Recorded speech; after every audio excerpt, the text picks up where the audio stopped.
গণতন্ত্ৰত ৰাইজে ৰজা বুলি কোৱা হয় আৰু সেই কাৰণে আচলতে 5 বছৰৰ মূৰত যেটো ৰাইজৰ বাবে যিখিনি অধিকাৰ সাব্যস্ত কৰিবলৈ সুযোগ আহে সেই সুযোগটো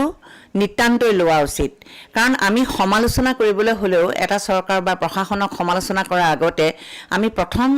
নিশ্চিত হ'ব লাগিব যে আমি ভোটটো দিছো নে নাই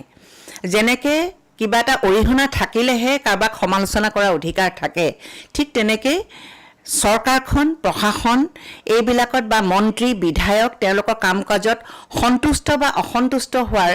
যিখিনি কথা থাকে সেইখিনি ৰাইজৰ নজৰত ৰাখিবলৈ হলে প্ৰথম কামটোই হৈছে আমি তেওঁলোকক ভোট দি জয়যুক্ত কৰাটো আৰু জয়যুক্ত কৰিবলৈ হলে কেনে মানুহক দিয়া উচিত কি বিষয়ত আমি নিৰীক্ষণ কৰি দিয়া উচিত সেই কথাখিনিও আমাৰ নিজৰ ওপৰতে সাব্যস্ত হয় গতিকে ভাবো সকলো ভোট দিবলৈ ওলাই আহক আৰু নিজৰ যি গণতান্ত্ৰিক যি সুযোগ নাগৰিক হিচাপে সেই কৰ্তব্য সম্পাদন কৰক